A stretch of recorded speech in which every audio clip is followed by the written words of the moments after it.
Baik, puji nama Tuhan. Shalom Bapak Saudara. Haleluya, shalom. Hari ini kita merayakan kebangkitan Tuhan kita, amin. Karena Allah bangkit, maka kita berpengharapan akan dibangkitkan juga. Katakan amin. Saya mengundang Bapak Saudara untuk bangkit berdiri bersama-sama. Kita akan menyanyikan satu buah lagu di hadapan Tuhan. Rayakan Yesus, rayakan. Boleh kami di hadapan Tuhan. Haleluya.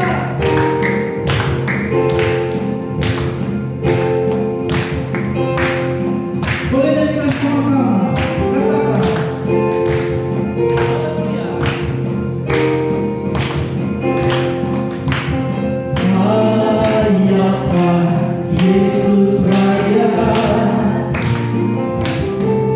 Rayakan Yesus, rayakan. Sekali lagi, rayakan.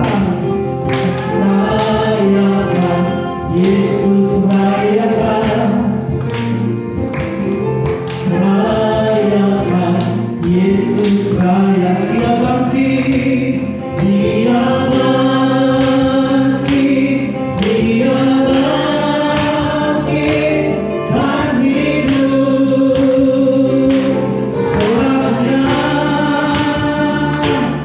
Dia bangkit, dia bangkit.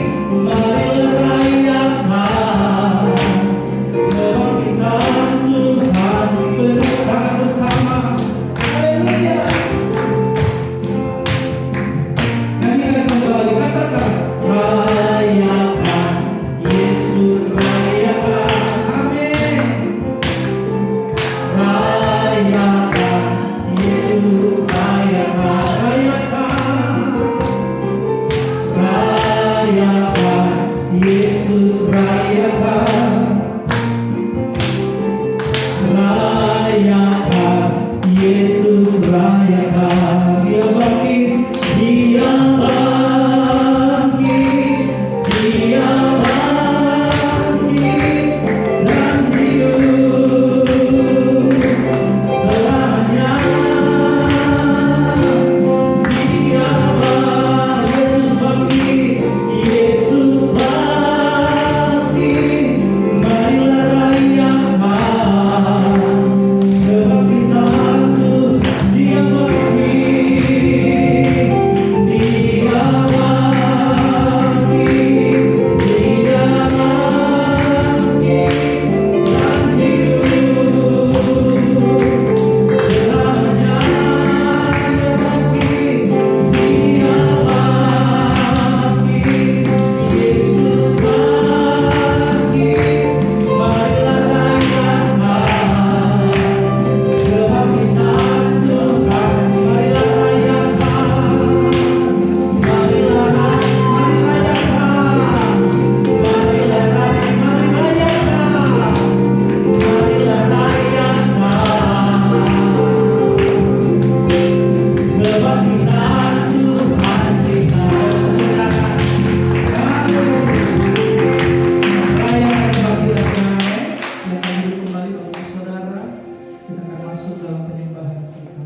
salibmu ku hidup, karena salibmu ku menang.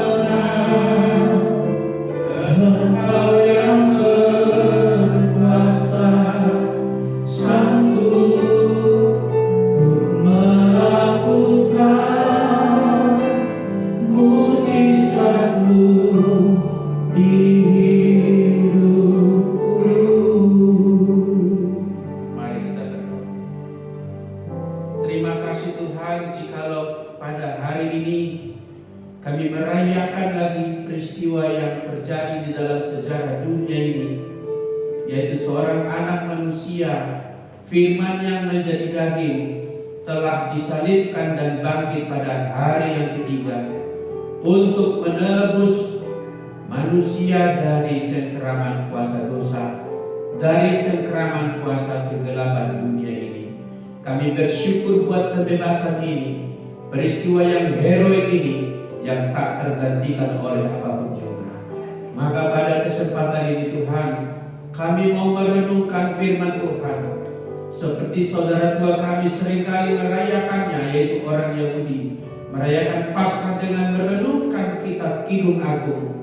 Maka hari ini kami akan mendekati kitab Kidung Agung. Oleh pertolongan Tuhan, kami pasti menemukan keagungan sabir ini.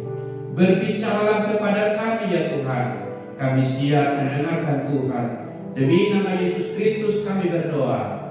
Sama-sama kita berkata, amin. Selamat pagi Bapak Ibu, selamat hari Paskah, Tuhan memberkati kita. Baik Bapak Ibu, khotbah saya ini agak panjang, tapi mungkin harus dikemas pendek karena durasi ibadah kita sesuai dengan protokol kesehatan ini tidak kita buat untuk berpanjang-panjang sampai 2 jam. Tetapi saya akan berusaha menyampaikan kebenaran yang ada di dalam kitab Kidung Agung ini. Sambil membaca ayatnya, saya akan memberikan keterangan-keterangan sehingga kita benar-benar menyadari kalau sampai kitab Kidung Agung ada di dalam Alkitab, kalau sampai Kidung Agung dibacakan di perayaan Paskah, ibadah yang kolosal oleh orang Yahudi, pastilah karena dia suci, karena dia agung, maka kitab ini direnungkan dalam suasana suci. Katakan amin.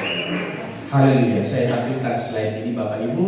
Kita akan melihat dulu pengantar-pengantar awal saya, saudara yang dikasihi oleh Tuhan, bahwa untuk memasuki kitab Kidung Agung, saya memberikan pengantar dulu supaya kita lebih mudah mendekati, mendapatkan pemahaman agar tidak keliru. Yaitu begini Bapak Ibu, kitab Kidung Agung itu digubah atau dikarang, tapi bukan karangan bebas.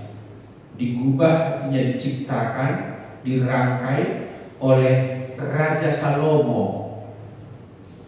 Raja Salomo berdasarkan pengalaman dia sendiri atas satu kisah cintanya kepada seorang yang disebut gadis sulam. Iya Bapak Ibu, jadi Salomo membuat ini berdasarkan kisah yang dia alami sendiri, ya. Ada yang menyebut kitab ini mengandung vulgar, porno, cabul katanya. Itu mungkin sebabnya tidak banyak pendeta mengkhotbahkannya karena dianggap ini bernada porno, dan dianggap tabu untuk dikhotbahkan. Ada lagi yang salah paham dengan berkata isinya ini kayaknya mendukung poligami gitu. Karena jelas Salomo sebagai tokoh di dalam kitab itu adalah seorang yang memang poligami. Ini bertentangan dengan spirit iman Kristen yang monogami atau satu laki-laki dengan satu perempuan. Nah itu salah paham sebetulnya. Salah paham karena belum menemukan makna terdalam daripada kitab Kidung Agung ini. Saudaraku, saya mau berkata, ini saya kutip dari sejarah, bahwa ada seorang bernama Rabi Akiva, Rabi Kesokor, Rabi yang memiliki integritas pada masa lalu, hidup tahun 50 sampai 135, dan dia adalah pentolan yang ikut dalam persidangan orang Yahudi di kota Zakneh atau Yamnia. Dua nama itu adalah satu kota yang dekat Tel Aviv sekarang sebagai pusat keagamaan pada waktu itu. Nah, ketika orang-orang Yahudi menyeleksi kitab-kitab mana yang pada akhirnya mereka terima sebagai kitab suci mendampingi tulisan Musa, tulisan para nabi, maka waktu itu terjadi debat. Ada yang mengatakan Kidung Agung tidak cocok dimasukkan ke dalam Alkitab. Tetapi Rabi Akiva berkata, berdasarkan penelusuran dia, pendalaman dia terhadap kitab ini, lalu dia berkata, all the writings atau ketubim, tulisan-tulisan dari bahasa Ibrani, ketubim itu punya tulisan-tulisan yang ada setelah kitab Musa dan kitab-kitab para nabi, lanjutannya itu ketubim. Disebut dia, all the writings are holy. Semua tulisan-tulisan itu adalah suci. But, kata dia, Song of Songs, bahasa Indonesia itu Kidung Agung, diterjemahkan ke bahasa Indonesia atau dalam bahasa Inggris Song of Songs. Kalau dalam bahasanya orang Yahudi, Sir Hasirim. Dia bilang is the holy of holies, adalah yang paling kudus daripada semua tulisan-tulisan kudus itu. Dan dia mungkin membeberkan lebih panjang lebar, lebih tinggi, lebih dalam, sehingga pada akhirnya persidangan di jamnya mengakui kitab Kidung Agung adalah diwahyukan oleh Allah melalui Raja Salomo. Walaupun kisah itu tentang cinta Salomo, tetapi di dalam tuturan-tuturan Kidung Agung yang adalah refleksi dari pengalaman Raja Salomo itu sendiri, di sana Tuhan mau bersabda kepada umatnya. Di sana Tuhan mau menyampaikan pesan surgawi tentang keagungan cinta, keagungan kasih. Maka saya akan berkata lebih lanjut, dibanding orang Yahudi yang menempatkan kitab ini di dalam perayaan Paskah mereka, lebih lagi orang Kristen menempatkan kitab ini harusnya lebih agung, karena kita tahu kitab Kidung Agung berisi tentang ikatan cinta yang tidak dapat tergantikan antara umat percaya yang adalah mempelainya Kristus dengan Kristus sang mempelai sejati itu. Katakan amin. Saya percaya kita tidak akan berpikir porno ketika nanti saya lantunkan beberapa ayat yang ada di dalam ayat ini. Sebagaimana saudara kita orang Yahudi, mereka membacakan, mendaraskan, menyanyikan, melantunkan kitab ini dengan juru lantun yang terpilih adalah orang-orang yang telah berpuasa sebelumnya.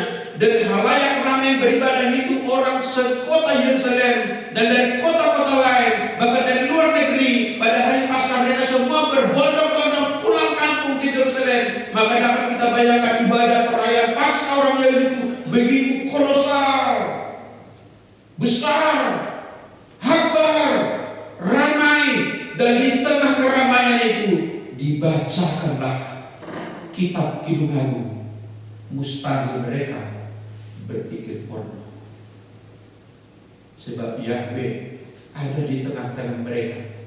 Saya pun akan melapisi lagi ungkapan itu. Hari ini mustahil jemaat Afia dan siapapun yang mengakses ibadah GBI Afia Setiabudi ini akan berpikir porno, sebab di sini ada kawan-kawan saya para pendeta. Di sini ada bapak dan ibu yang membawa istrinya, suaminya, membawa anaknya, juga saya ada istriku di sini, ada anak-anakku di sini. Tak mungkin kita berpikir lain kecuali berpikir yang suci. Katakan amin, saudara. Haleluya. Saudaraku, kita baca dulu beberapa ayat Bapak Ibu dari kitab Kidung Agung ini. Kidung Agung pasal yang ke-8 ayat yang ke-6. Kita bacakan kitab Kidung Agung pasal yang ke-8 ayat yang ke-6. Oke, saya bacakan di sini. Taruhlah aku seperti meterai pada hatimu, seperti meterai pada lenganmu, seperti maut, kegairahan gigi seperti dunia orang mati, nyalanya nyala api Tuhan.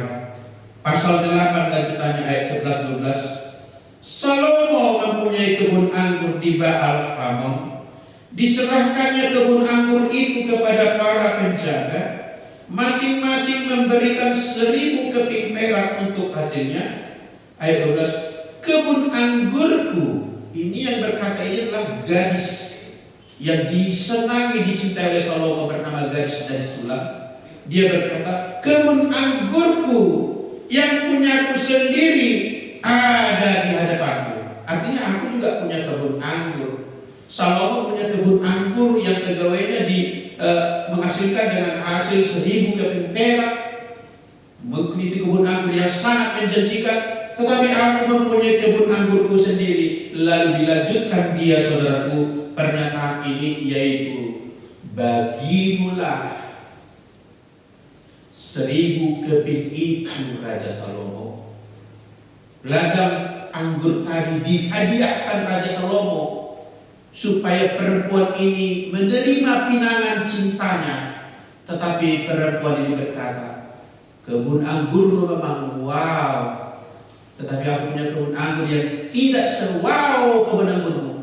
Tapi aku mau merawat kebun anggurku sendiri. Bagimulah kebun anggurmu itu. Kita masuk lebih dalam, Bapak Ibu. Saya berikan judul khotbah hari ini ialah cinta yang tak terbeli. Cinta yang tak terbeli. Subjudul di bawah, tak bisa pindah ke lain hati. Cinta yang tak terbeli, tak dapat diganti kebun anggur yang menjanjikan tadi. Dan gadis itu tak bisa berpindah ke lain hati. Bagi mereka itulah soal cinta antara Salomo yang ditolak oleh gadis itu. Tetapi kemudian Tuhan mau menggunakan kisah itu untuk menanamkan kebenaran. Hendaklah kita seperti gadis Sulam tadi, tidak akan pernah bisa berpindah ke lain hati kecuali dengan mempelai agung kita itu. Katakan amin, saudara. Saya masuk lebih lanjut, Bapak Ibu.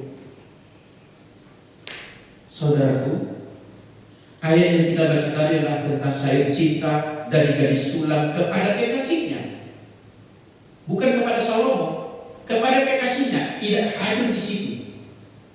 Saya mau katakan sebetulnya Salomo adalah raja yang menaklukkan wilayah kemana-mana dia berkuasa. Dan suatu hari datang ke daerah negeri Sulam.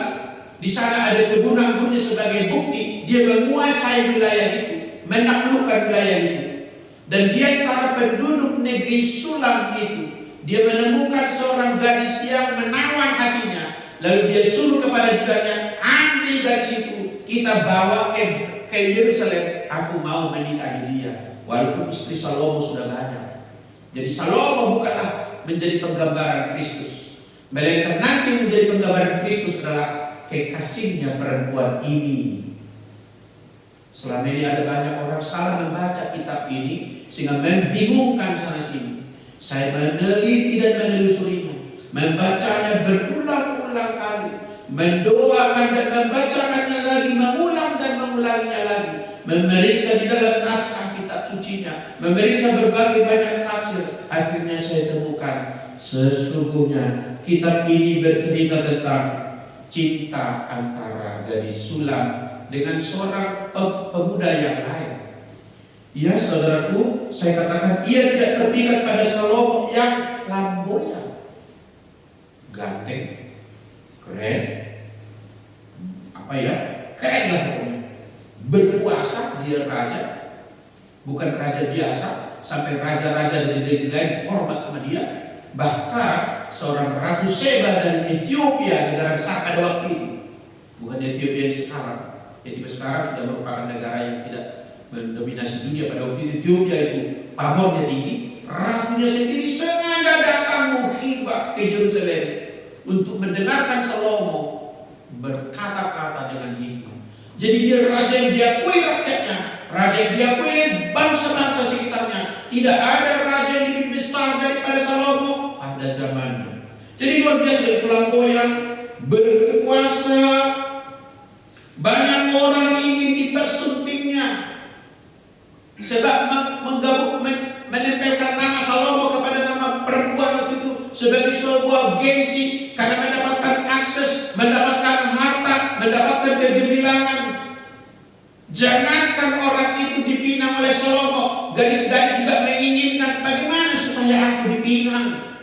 Tetapi sekarang gadis Sulam diambil oleh Salomo. Ternyata tadi ungkapannya terakhir, bagimulah kebun anggurmu itu, ya Raja Salomo.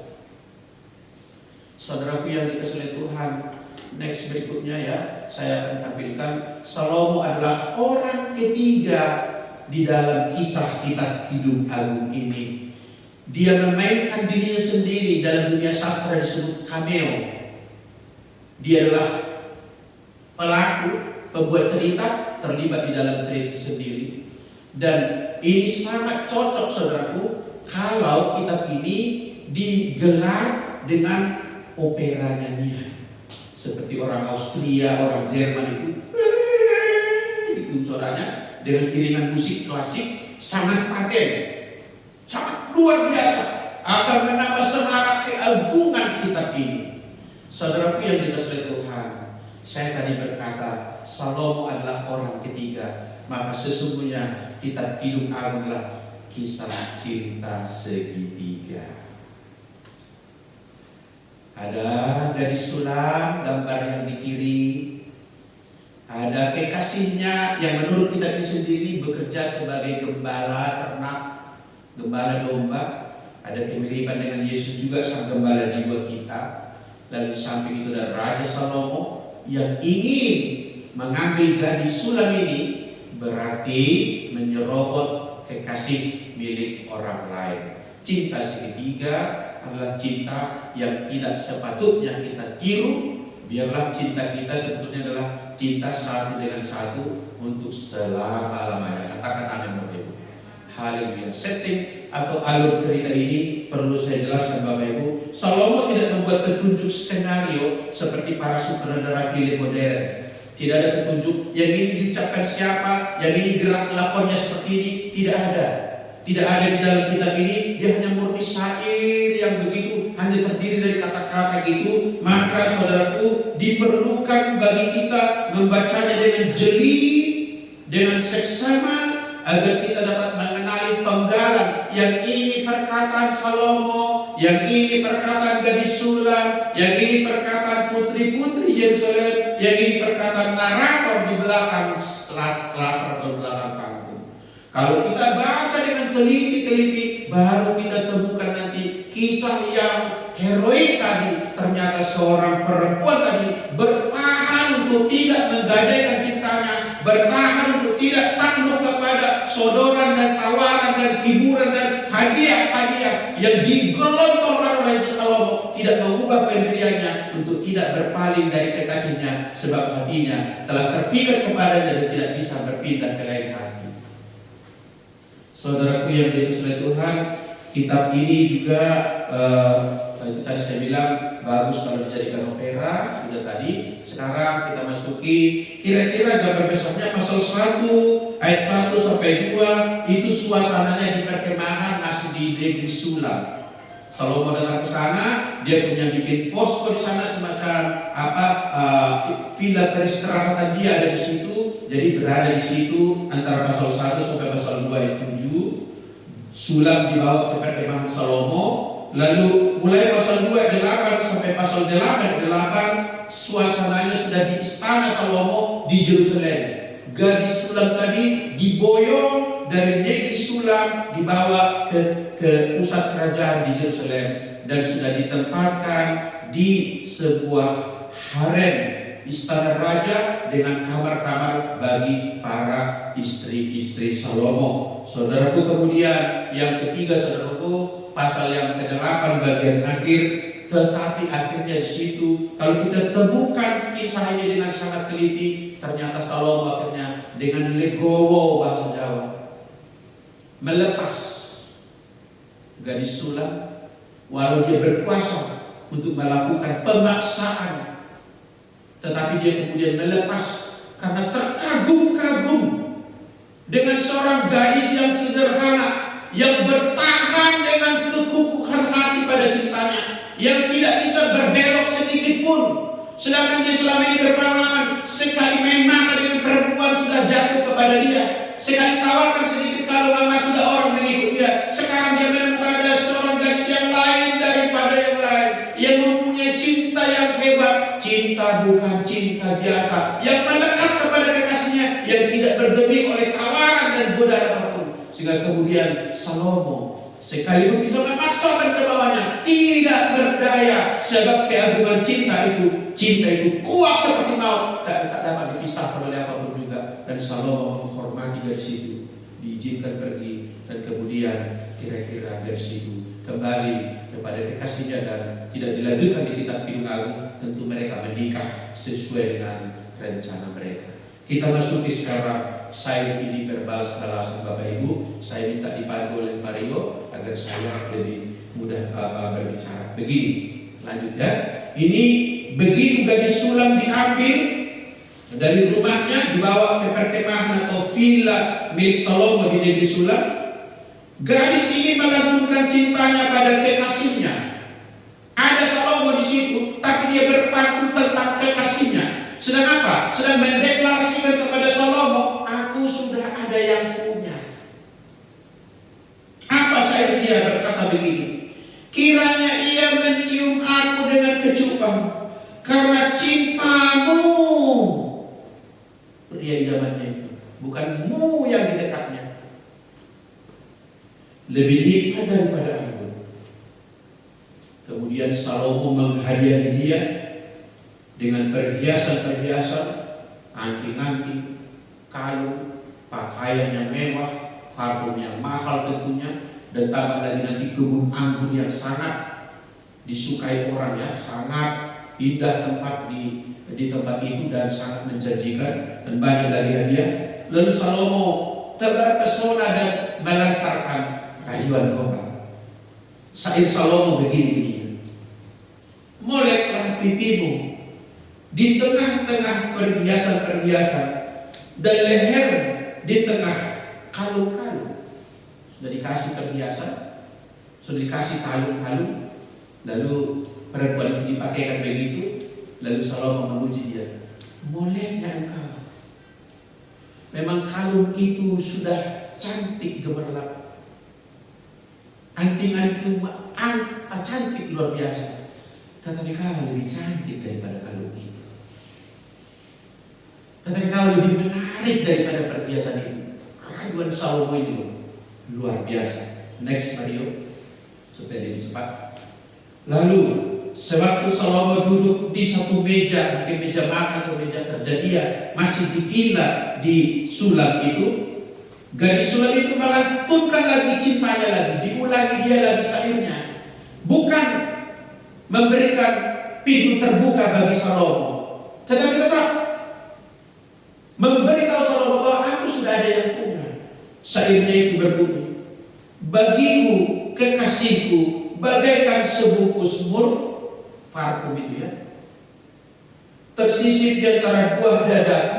Jadi kira-kira ada kalau orang tunangan kasih kalung, lalu diotinya itu ya di dada, itu maksudnya, karena di dada. Jadi tidak ada maksud porno ya, tidak ada maksud porno. Bagiku kekasihku setangkai bunga pacar di kebun-kebun anggur En-Gedi. Daerah En-Gedi itu di Israel sana, di sana ada oasis sungai yang sangat indah di padang gurun, dan itu mengairi kepada tanaman-tanaman, sehingga En-Gedi menjadi lokasi yang mahal, harga emas tanah di sini. Saudaraku dikasihi Tuhan, mendengarkan itu Salomo membalas pantunnya juga di sini dengan tebar pesona lagi dan menggoda lagi dengan berkata, lihatlah cantik engkau manisku, sungguh cantik engkau bagaikan merpati matamu. Jadi pada masa itu orang menggambarkan keindahan cinta bisa membayangkan binatang merpati, bisa membayangkan bulu domba tentang cantiknya kulitnya gitu ya, bisa membandingkan menara tentang lehernya yang jenjang dan lain sebagainya. Ya, jadi dipuja-puja dia si gadis sulam ini dengan bermaksud agar dia mau menjadi istrinya entah yang keberapa ratus. Next Mario. Lalu sekarang sudah dibawa ke Yerusalem, sudah diboyong ke Yerusalem. Di pintu kamar yang disediakan bagi perempuan tadi, gadis sulam terkenang kepada kekasihnya dan ia melantunkan lagi nyanyian. Nyanyian ini berbunyi, kekasihku kepunyaanku dan kepunyaanku dia. Perhatikan, kekasihku kepunyaanku dan aku kepunyaan dia yang menggembalakan domba di tengah-tengah bunga batu. Makin jelas dia bilang, Salomo, aku udah punya kekasih, milikkulah dia dan aku miliknya, dan dia adalah gembala domba. Sedangkan Salomo adalah raja. Jadi jelas harusnya Salomo tahu bahwa dia ditolak cintanya. Nanti kita akan aplikasikan pada bagian akhir. Apa kaitan ini dengan perayaan Paskah? Nanti sabar kita lihat. Kita lihat dulu berbalas-balasannya pantun ini. Saudaraku, kemudian di kamar itu, tadi di pintu kamar, masuk ke dalam kamar, gadis itu kasmaran lagi, merindukan lagi kekasih hatinya, dan dia menyanyikan lagi. Saya tidak tahu nada nyanyiannya, tapi kira-kira inilah isi nyanyian itu. Di atas ranjangku, jadi dia sudah di atas tempat tidur. Pada malam hari, ku cari jantung hatiku. Dia tidak tergoda dengan semua yang disediakan oleh Raja Salomo. Dia hatinya mencari kekasihnya. Ya, mungkin seperti lagu-lagu yang modern ini berkata, kalau ada punya kekasih, aku mau pergi ingat kamu, aku mau makan ingat kamu, aku mau tidur ingat kamu. Pokoknya teringat-ingat terus kepada kekasihnya. Sekalipun Salomo ini sangat menjanjikan, tapi dia tidak mau menjual cintanya. Luar biasa dari sini, saudaraku. Lalu dilanjutkan, lalu dia pergi ke jalan-jalan kota, keluar dalam malam. Saking rindunya dia kepada kekasihnya yang sudah jauh di negeri sulam, karena dia diboyong ke Yerusalem. Dia pergi ke jalan-jalan di tengah matahari, dan di tengah malam hari dia katakan, ku cari dia, jantung hatiku, ku cari, tetapi tidak kutemui dia. Rupa-rupanya bayangan-bayangan dia, seolah-olah kekasihnya itu mengikuti dia dari belakang, akan mengejar dia, akan merebut cintanya. Dia bayang-bayangkan begitu sampai dia keluar ke kota untuk mencari. Ternyata itu hanya mimpi, tidak ada, bukan kenyataan. Lalu dia bertanya kepada peronda malam, adakah kamu melihat jantung hatiku? Dia tanya satpam yang ada jaga malam waktu itu, ada kau lihat seorang pria? Mungkin dilanjutkan, tidak semua di sini. Kira-kira posturnya begini, warna kulitnya begini, rambutnya begini. Para penjaga malam berkata, tidak ada. Kita lanjut sayap itu. Lalu narator melanjutkan sayap tentang Salomo dengan pakaian pengantin, disertai dengan parade iring-iringan nan megah. Artinya sudah tiba harinya Salomo akan menikahi dia. Sudah disiapkan acara. Perempuan ini sudah dipakaikan pakaian pengantin, kalung, anting-anting, liontin, semua parfum, semua udah disalon, ya udah disolek, udah di make up. Ya, lalu narator dari belakang layar melantunkan keterangan cerita, bernyanyi begini, lihat, itulah Joli Salomo. Joli itu, saudaraku, itu kereta tandu. Kereta tandu terbuat dari kayu mahal, dilapisi emas, dan itu ada tempat duduk di atasnya, sekaligus bisa rebahan untuk raja-raja, dan itu ditandu. Jadi raja yang terhormat waktu itu ditandu manusia, bukan dikerek oleh kuda. Di saking hebatnya Salomo itu. Jadi dikatakan, lihat Joli Salomo dikelilingi oleh 60 pahlawan dari antara pahlawan-pahlawan Israel. Pas-pampres yang terpilih, yang keren-keren, yang cekatan, yang berwibawa, itu semua menjadi pengawal-pengawal yang mengiringi parade mempelai laki-laki memasuki istana. Saudaraku, putri-putri Yerusalem katanya, keluarlah dan tengoklah Raja Salomo dengan mahkota yang dikenakan kepadanya oleh ibunya pada hari pernikahannya, pada Salomo juga sangat senang kepada cerita dia tentang ada gadis yang sangat memikat hatinya. Maka ibunya ngasih dia kalung tanda persetujuan Salomo akan menikah lagi, untuk mendapatkan perempuan yang lebih hebat daripada semua perempuan yang ada milik Salomo waktu itu. Kita lanjut Mario, kita lihat slide berikutnya. Salomo beraksi melancarkan gobal maut, mungkin turun dia dari joli tadi, dari kereta tandu tadi, lalu dia langsung berhantu kepada putri ini berkata, engkau mendebarkan hatiku, Dinda, engkau mendebarkan hati dengan satu kejapan mata, dengan seuntai kalung dan dari perhiasan lehermu. Betapa nikmat kasihmu, Dinda, pengantinku. Jauh lebih nikmat cintamu daripada anggur, dan jauh lebih harum bau minyakmu daripada segala rempah. Coba dia bilang, dari semua parfum yang ada, kau lebih wangi, lebih harum. Tadi dari semua kalung, kau lebih cantik. Oh, luar biasa perempuan ini mungkin. Sampai si Salomo tadi demikian jatuh hati kepada dia. Kita lanjut Mario slide berikutnya. Lalu Salomo melanjutkan lagi pinangannya kepada gadis ini dengan berkata, aku datang ke kebunku, Dinda, pengantinku. Sudah disebut dia pengantinnya. Sudah pede sekali Raja Salomo. Oh, cintanya pasti diterima gitu. Kukumpulkan mur dan rempah-rempah, kumakan sambangku dan maduku, kuminum anggurku dan susuku. Makanlah teman-teman, minumlah sampai mabuk. Artinya dia sudah menyiapkan konsumsi terbaik.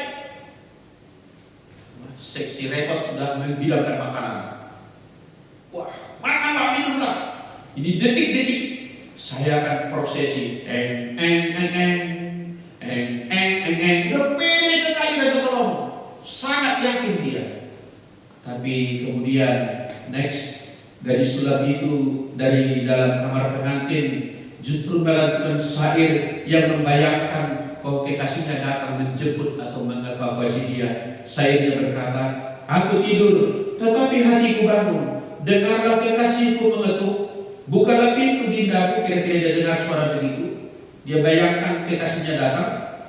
Manisku, merpatiku, idaman-idamanku, karena kepalaku penuh dengan embun dan rambutku penuh dengan tetesan embun malam. Barangkali tadi malam kekasihnya itu jauh dari pegunungan di Sulam, berjalan malam. Nggak tahu saya, waktu itu belum ada WA tentunya, belum ada email, belum ada media sosial, tapi dia tahu ada peristiwa. Karena Salomo orang terkenal, pasti berita tentang dia share kemana-mana, viral, lalu dia mengedak-edak untuk melarikan kekasihnya itu. Jadi luar biasa juga perjuangan daripada si gembala sapi tadi, si gembala ternak tadi, yang adalah kekasih gadis Sulam. Kita lanjut next berikut. Kemudian benar saja saudaraku, kekasihnya itu datang. Yang pertama tadi ada bayangan, ini benar-benar datang untuk menjemput dia, mengevakuasi dia. Tapi walaupun sudah datang, nggak kesampaian. Kenapa nggak kesampaian? Entah tiba-tiba mungkin suara daripada peronda penjaga istana itu, sehingga dia harus melarikan diri. Udah memegang pintu kamar daripada gadis Sulam, tapi tidak jadi saudara. Kita lihat slide ini berbunyi begini. Aku ditemui peronda-peronda. Itu sekarang. Oh, bukan. Aku bangun untuk membuka pintu bagi kekasihku. Tanganku bertetesan mur dari tangan si cowok tadi yang juga basah. Bertetesan cairan mur jari-jariku pada pegangan kancing pintu. Kekasihku, kubukakan pintu, tetapi kekasihku sudah pergi lenyap. Karena mungkin datang penjaga istana tadi sehingga dia lari ketakutan. Ku cari dia, tetapi tak kutemui. Ku panggil, tetapi tak disahutnya. Dilanjutkan next. Aku ditemui peronda-peronda kota, dipukulinya aku, dilukainya, selendangku dirampas oleh penjaga-penjaga tembok. Kusumpahi kamu, putri-putri Yerusalem, bila kamu menemukan kekasihku, apakah yang akan kau katakan kepadanya? Katakanlah bahwa aku sakit asma. Kayak lagunya, oh bulan, katakanlah, oh burung itu. Di salam sama burung, ini kepada putri-putri Yerusalem, kalau kamu melihat cowok itu, tolong bilang aku lagi. Hancur hati, aku rindu sekali sama dia. Padahal sudah pakai pengantin loh untuk Salomo. Wah, kita lanjutkan lagi. Lalu besoknya, karena pesta pernikahan di sana bisa berhari-hari tentunya, apalagi raja ya, tidak satu hari. Besoknya putri-putri Yerusalem, maksudnya putri-putri Yerusalem itu istri-istri Salomo, nyonya-nyonya Yerusalem, nyonya-nyonya besar Yerusalem itu artinya. Yang juga dalam istana itu, tapi beda-beda harem atau kamar. Lalu mereka mempengaruhi gadis sulam. Mereka mendukung suami mereka karena mereka itu poligami. Salomo satu, perempuan ini ratusan ini. Lalu para putri itu sepakat berkata, apakah kelebihan kekasihmu daripada kekasih yang lain? Hai jelita di antara wanita, hai yang tercantik di antara kami gitu. Apakah kelebihan kekasihmu daripada kekasih lain sehingga kau sumpahi kami begini? Jadi artinya perempuan-perempuan Yerusalem tadi, udah hebat apa rupanya cowokmu itu? Ini loh keren, kaya kau nanti, terkenal kau nanti, apa yang kau minta?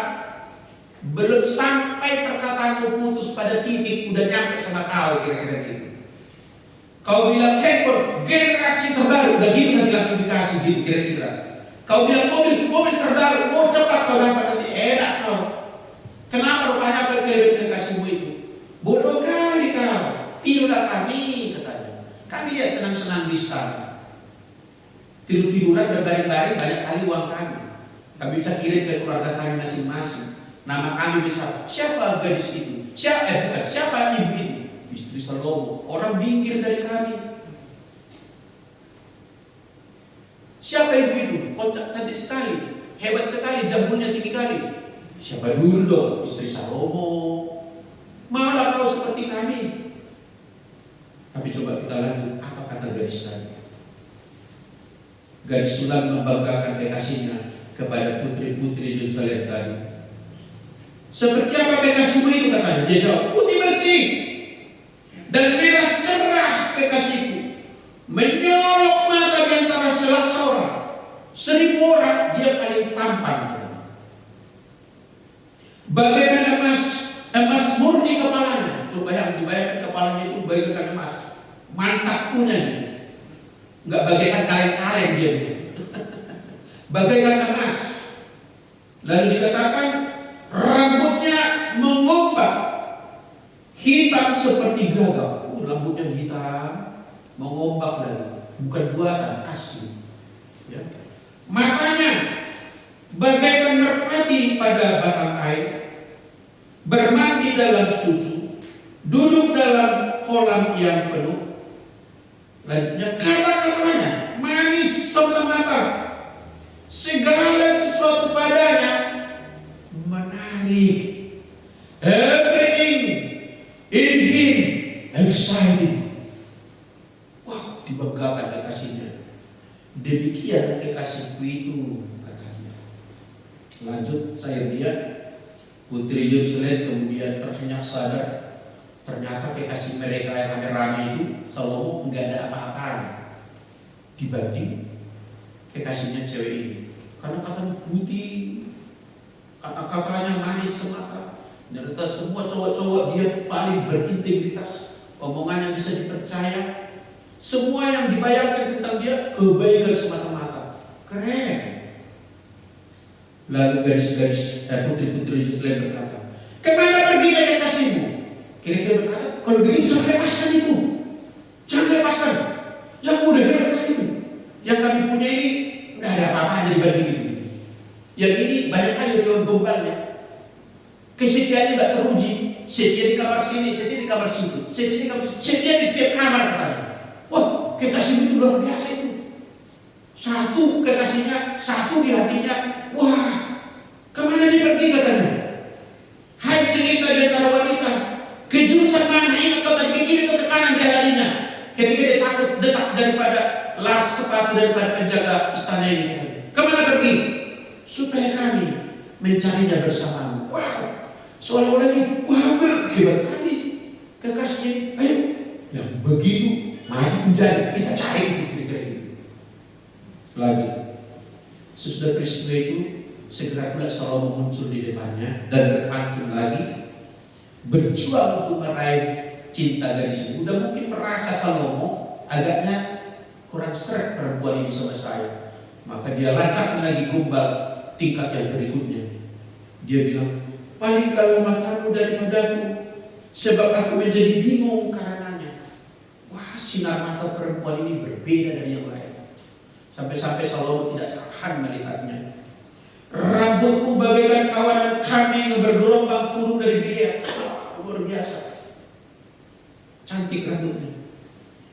Permaisuri ada 60. Dia cerita, aku sudah punya 60 pada waktu itu. Nanti tambah lagi tentunya. Permaisuriku ada 60. Selir ada 80. Dan darah-darah gadis-gadis lain lagi yang terbilang banyaknya. Dan mungkin dia meletakkan lututnya di bawah. Tetapi Dika satu-satunya merpati idamanku. Ini semua tidak ada artinya bagiku. Terimalah cintaku, sebab aku sangat mengagumimu. Di antara semua hanya kau yang kutemukan, hanya kau yang berkenan di hatiku, hanya kau dapat mengisi hatiku. Rayuan gombal yang disebut juga rayuan maut. Hati-hati para gadis-gadis dengan rayuan maut, sebab rayuan maut itu bisa membuat orang kelebok-kelebok. Kita lanjut, saya Salomo melancarkan amunisi terakhir, karena mungkin perempuan tadi tetap tidak bergeming, mungkin lewat gerak wajahnya, roman mukanya gitu ya, ekspresi tubuhnya tidak menerima Salomo. Lalu Salomo melanjutkan, betapa cantik, betapa jelita engkau. Diulang-ulang, betapa cantik, betapa jelita, dihiburkan terus dipuji-puji. Hai tercinta di antara segala yang disenangi. Tak benar. Kalau tadi kan engkau lebih keren daripada kalung itu, engkau lebih cantik daripada anting-anting itu.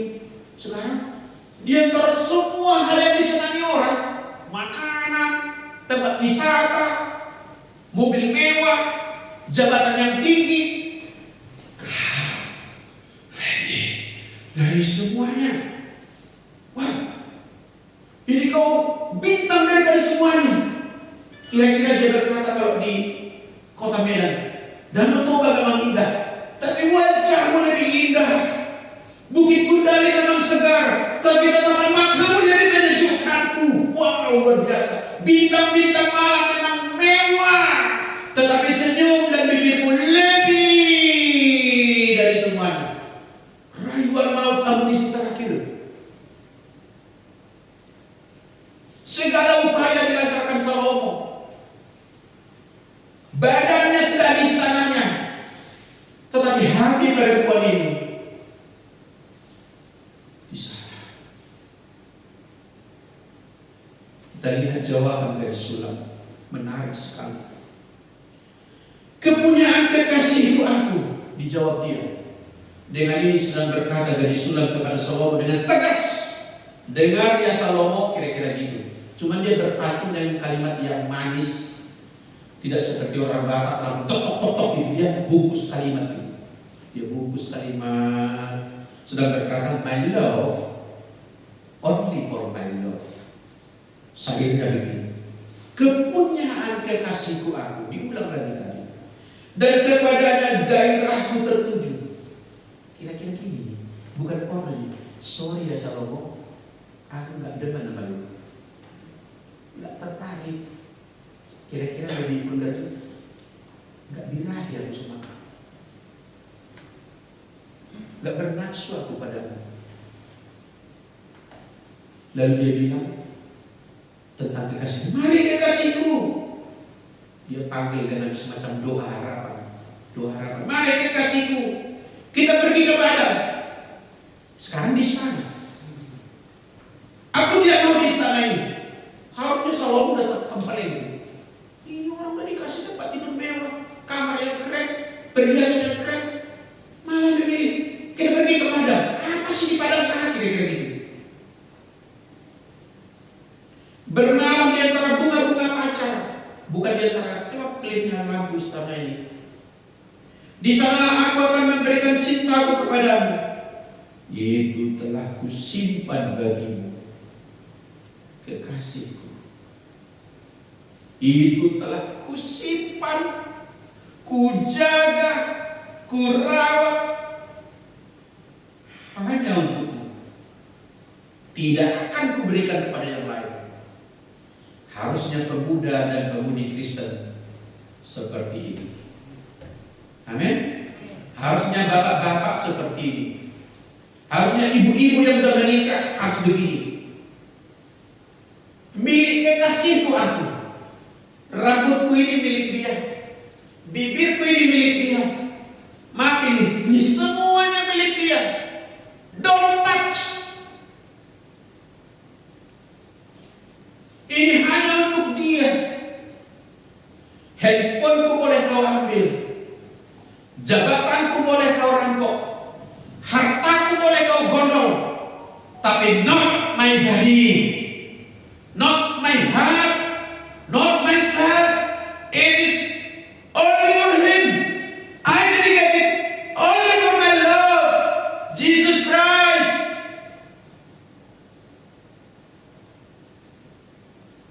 Engkau bisa menganiaya aku. Engkau bisa berkata sesuatu yang berharga daripada aku, tetapi tidak dengan cintaku kepada kekasihku. Engkau bisa menawarkan jabatan, engkau bisa menawarkan kelimpahan, atau mungkin engkau memberikan sebuah pulau, sebuah benua, bahkan langit dan bumi engkau berikan. Tetapi aku tidak akan menerima tawaranmu, sebab aku, cintaku satu, bukan cinta biasa, tidak terbeli oleh apapun. Orang Kristen harus seperti itu. Ada banyak godaan di dunia ini, baik berupa tawaran kelimpahan, baik merupakan aniaya dan cemilan, tetapi kita harus bertahan seperti gadis sulam ini. Aku milik kekasihku, kekasihku milikku, kepadanya hatiku tertuju, seluruh hidupku hanya untuk dia. Hanya kau Tuhan di hidupku. Hanya Yesus satu-satunya yang ku percaya.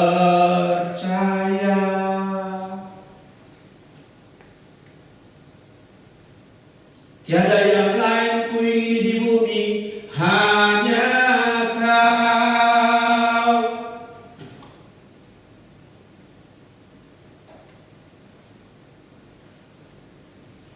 Lanjut saya dari sulam ini. Ada ungkapan di sini 3 kali dia berkata seperti ini, yaitu di pasal 8 ini ayat 4, juga sudah diucapkan di pasal 3 ayat 5, juga pasal 2 ayat 7. Apa bunyinya? Ini dia. Kusumpahi kamu putri-putri Yerusalem, nyonya-nyonya Yerusalem, nyonya-nyonya Salomo, mengapa kamu membangkitkan dan menggerakkan cinta sebelum diingininya? Artinya itu, jangan kau pengaruhi aku dengan apapun juga. Jangan kau desak aku oleh perkataan bujukan apapun juga, sebelum yang kuingini itu dia, kekasihku itu. Dalam sastra Ibrani, kalau diulang sampai 2 kali sebuah pernyataan, itu artinya very, sangat. Tetapi kalau diulangi sampai 3 kali, kusumpahi kamu putri-putri Yerusalem, mengapa kamu menggerakkan cinta sebelum diingininya, sampai 3 kali, artinya ini pendapat yang tidak dapat kutawar lagi. Ini final, ini absolut. Aku tidak akan bergeser daripada sini. Apapun juga tidak bisa menggeser dan menarikku dari pendirian ini. Hidupku hanya untuk dia, kusediakan untuk dia. Bahasa vulgarnya tidak usah saya sebutkan. Apa yang paling nikmat dari hidupku ini, aku simpan bagi kekasihku itu. Saudaraku, kemudian narator membacakan, atau mungkin juga si gadis sulam tadi yang mengatakan ini tidak terlalu jelas, tetapi ada pernyataan kemudian begini: taruhlah aku seperti meterai pada hatimu, seperti meterai pada lenganmu, karena cintaku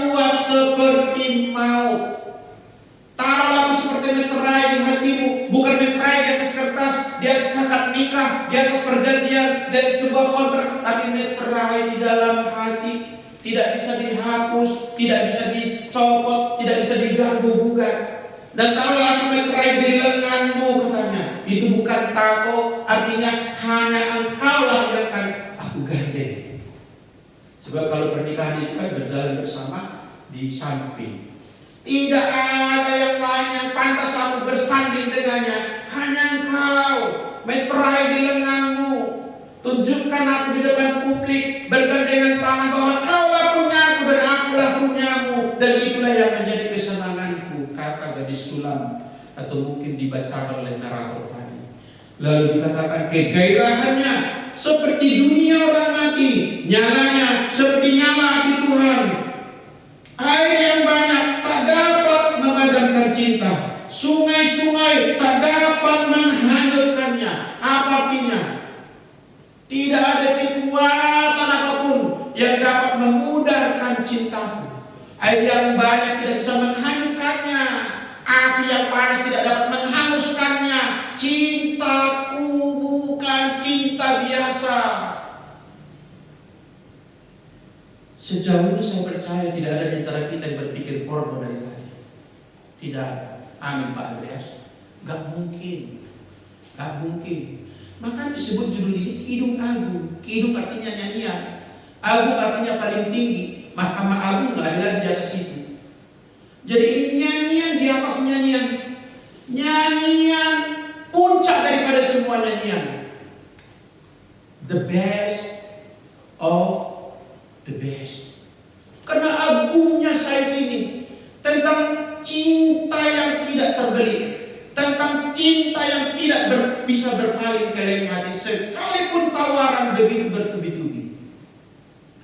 Haleluya saudaraku. Kita lihat saya berikutnya dari gadis ini yang tadi sudah dibaca di awal. Salomo mempunyai kebun anggur di Baal-Hamon. Diserahkannya kebun anggur itu kepada para penjaga, masing-masing memberikan 1000 keping perak untuk hasilnya. Saya tidak tahu periode musim panen daripada anggur, kebun anggur, tapi sekali panen 1000 keping perak hasilnya kebun itu sudah diserahkan kepada penjaga atas nama perempuan ini. Udah lama itu disediakan, itu bagimu gitu. Putri-putri yang lain, gadis-gadis atau istri Salomo lain tidak mendapatkan hadiah yang sebesar ini, hanya gadis ini. Tetapi kemudian gadis ini berkata, kebun anggurku yang punyaku sendiri ada di hadapanku. Bagimulah 1000 keping perak itu Raja Salomo, dan 200 bagi orang-orang yang menjaganya. Jangan lupa kau kasih upah bagi penjaga-penjaga itu. Dia balik menasihati Raja Salomo yang disebut Raja Hikmat. Saudara yang dikasihi Tuhan, menurut penelusuran saya, saudara terkasih, slide berikut, Salomo itu bertobat gara-gara salah satunya adalah gara-gara cewek ini. Nanti bertobat juga karena faktor lain, yaitu kerajaan yang di tangannya dulu berjaya sudah mulai redup di masa tuanya. Mungkin itu memaksa dia bertobat. Tapi sebelum itu juga sudah ada sentuhan Tuhan melalui hadirnya gadis sulam dalam hidupnya, yang dia sangat menyukainya, yang dia bilang dia tersemua kesenangan, hanya kau yang paling menyenangkan. Tetapi tidak berhasil. Judulnya mungkin sinetron Kasih Tak Sampai dari Salomo. Dan dia sangat menghormati perempuan ini. Dan mungkin dia bertobat. Baru tahu aku ada cewek seperti ini. Selama ini sekali perli, kata orang Medan, sekali main mata udah ikut saya. Sekali kutawakan gelang udah ikut saya. Sekali kusebut, maukah kau jadi istriku? Maukah ibu? Sekarang ada orang menolak saya. Dengan segalanya ini yang ada aku punya, ini kubanggakan bisa membeli apapun. Ternyata ada satu yang tidak bisa kubeli, kata Salomo. Sadar dia. Dan akhirnya saudara, menurut tafsiran yang paling dekat dan saya akui adalah Salomo melepaskan perempuan ini dari cengkraman. Go with your love. Go out. Please go out. Sebab kehadiranmu sebentar waktu dalam masa hidupku ini telah menusuk jantungku. Bukan lagi cintamu yang dapat kuraih, tapi kehadiran yang begitu teguh dengan pendirian itu telah menjadi khotbah bagiku. Begini itu rupanya kita harus berbakti kepada Tuhan. Sebab pada waktu itu Raja Salomo telah disodongkan oleh istri-istrinya itu kepada berhala-berhala yang banyak. Bukan lagi hanya Tuhan Allah yang dia puja, dewa-dewa daripada perempuan-perempuan yang dia koleksi dan dia puja. Dan dia menemukan ada seorang gadis yang tidak bisa berpindah ke lain hati. Luluh Salomo. Kidung Agung ini banyak ajarannya. Mau saya khotbahkan 10 judul, 20 judul ada banyak di sini. Edukasi tentang cinta, edukasi tentang rumah tangga, edukasi tentang integritas, edukasi tentang apa yang paling berharga. Banyak sekali. Edukasi tentang rumah tangga yang paling dalam. Ada banyak di situ pelajaran, saudara. Maka saya percaya ditempatkan ini dalam kitab suci dengan maksud supaya orang percaya tahu, begitulah kamu harus memposisikan aku yang adalah Kristus mempelai di hatimu menjadi satu-satunya idam-idaman. Saudaraku yang dikasihi oleh Tuhan, kidung ini digubah sendiri oleh Salomo kemungkinan di masa tuanya. Rilisnya kidung agung ini, publisnya kidung agung ini dapat menandakan adanya pertobatan Salomo. Ia merefleksi diri tentang arti cinta sejati. Ia kagum pada gadis sulam walaupun cinta ditolak. Mungkin digubah ini sebelum penulisan kitab pengkhotbah yang berisi tentang pertobatan Salomo. Kalau kita teguh, keteguhan kita bisa mengubah orang lain, katakan amin. 2 minggu atau 3 minggu lalu saya menonton sebuah video seorang dari provinsi tetangga kita. Tahu saya sebut ya, tetangga kita atas, tetangga kita bawah, sudah bisa kita bayangkan lah itu ya, provinsi di atas, provinsi di bawah, yang bertobat menjadi anak Tuhan. Karena dia punya partner kerja di kantornya, sama-sama punya jabatan di kantor itu, yang dia menemukan kawannya ini Kristen. Dia sudah rajin sembahyangnya, anak ini lebih rajin lagi. Dia sudah jujur, anak ini lebih jujur. Dia sebagai pengikut saleh dari agama yang lama itu sudah suka berbuat baik kepada orang lain. Orang ini lebih daripada dia. Dalam segala hal, kata dia juaranya. Dan aku yang kubanggakan selama ini tidak ada apa-apanya dengan kesalehan jasmani yang saya itu. Kesalehan agamawi saya itu seolah-olah luruh, seperti ditelanjangi aku di hadapan kawanku itu. Dan katanya gara-gara itu dia bertobat.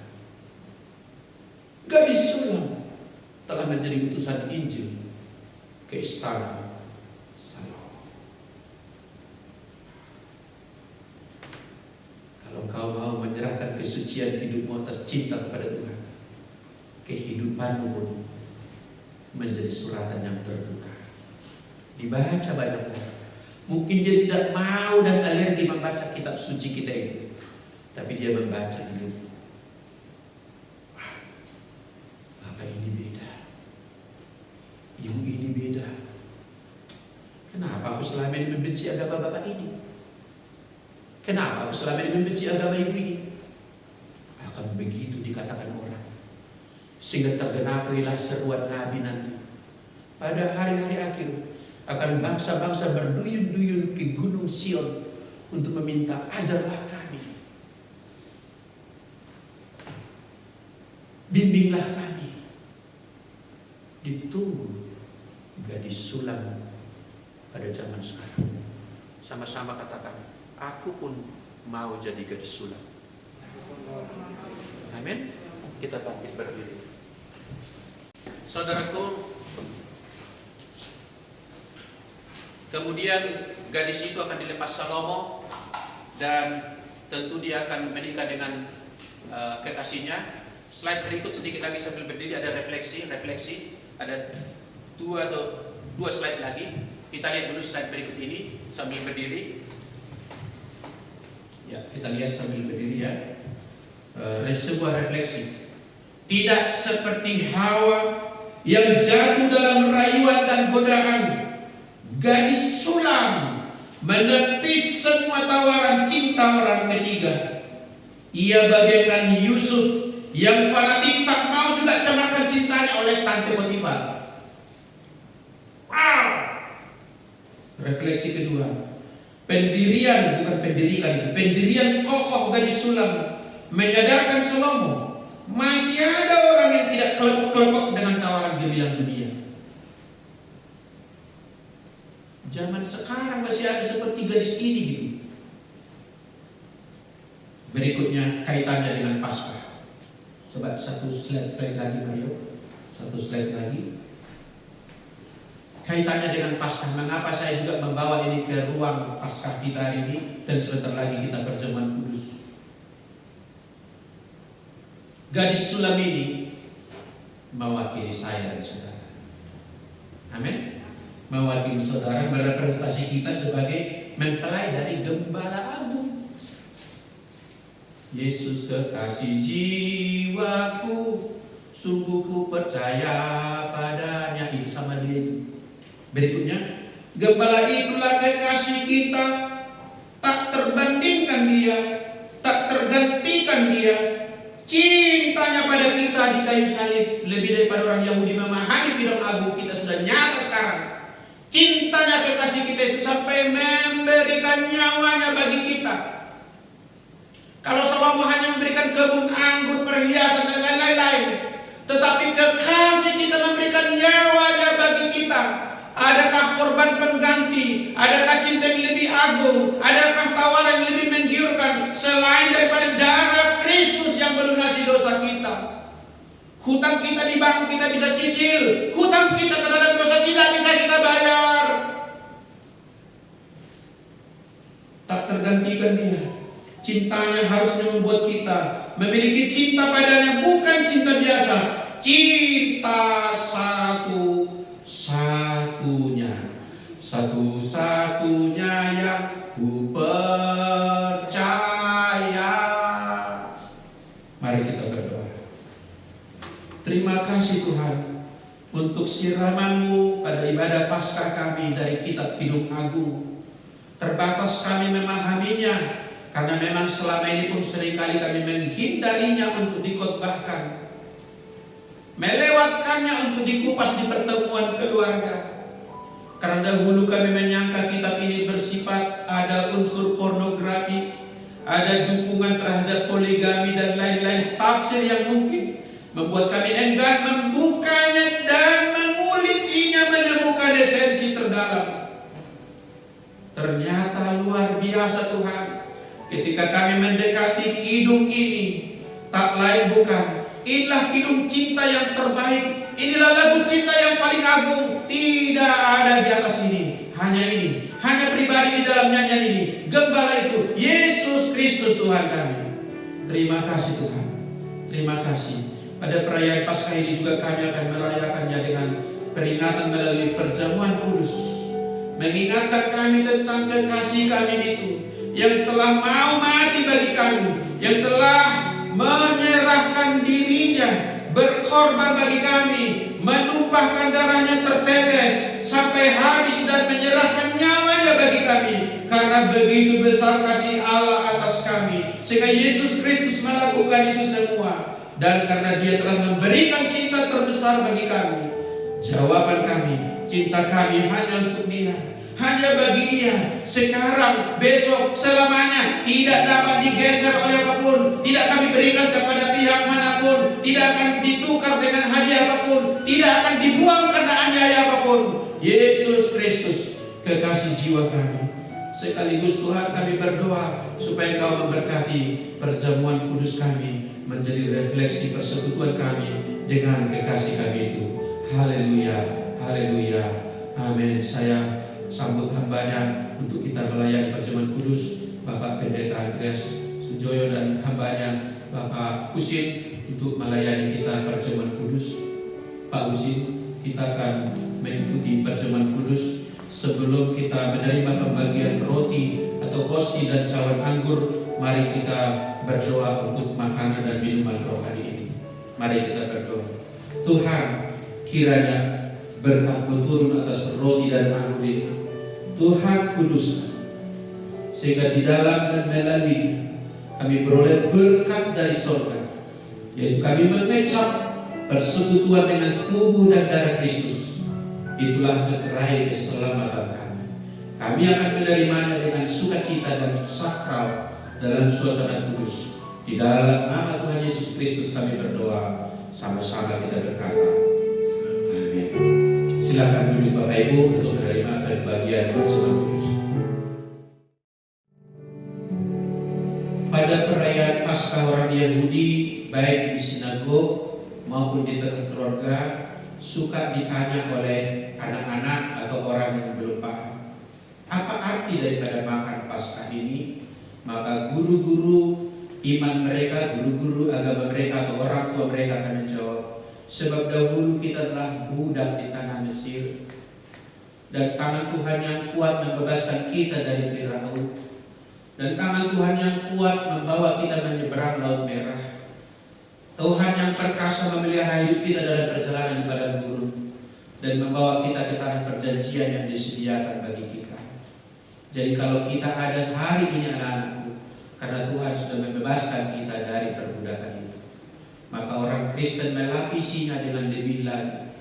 Kenapa kita merayakan perjamuan kudus ini? Ingat, karena Kristus sudah mati bagi kita, sudah menderita bagi kita, sudah menebus kita dari dosa, telah mentahirkan kita dari kuasa dosa dan hukumannya, dan kita diangkat, dibenarkan menjadi anak-anak Allah. Kalau kita hari ini hidup adalah semata karena anugerah Tuhan.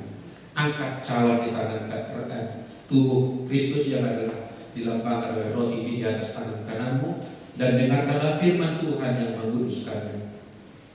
Sebab apa yang telah kuteruskan kepadamu telah aku terima dari Tuhan, yaitu bahwa Tuhan Yesus pada malam waktu ia diserahkan mengambil roti, dan sesudah itu ia mengucap syukur atasnya, ia memecah-mecahkannya dan berkata, inilah tubuhku yang diserahkan bagi kamu, perbuatlah ini menjadi peringatan akan aku. Mari kita makan dengan iman sambil mengingat perbuatan Kristus yang telah berkorban bagi kita.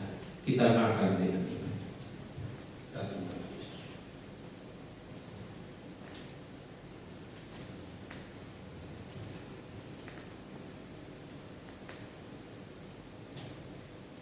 Angkat cawan. Demikian juga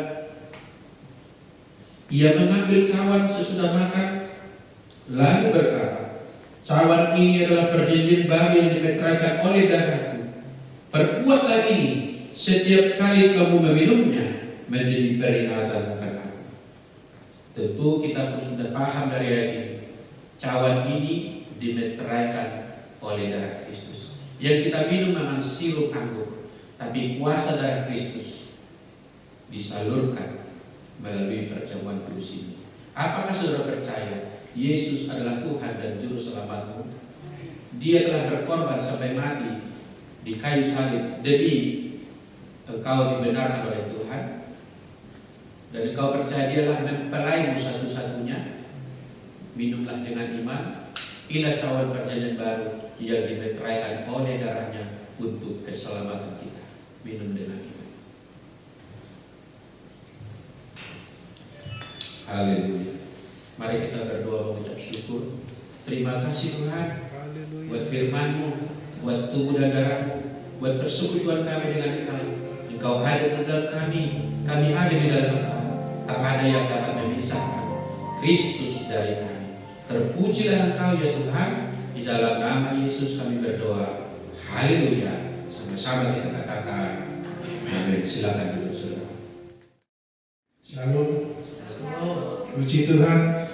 Selamat Paskah, Happy Passover dimanapun semua yang berada. Hari ini adalah hari kemenangan.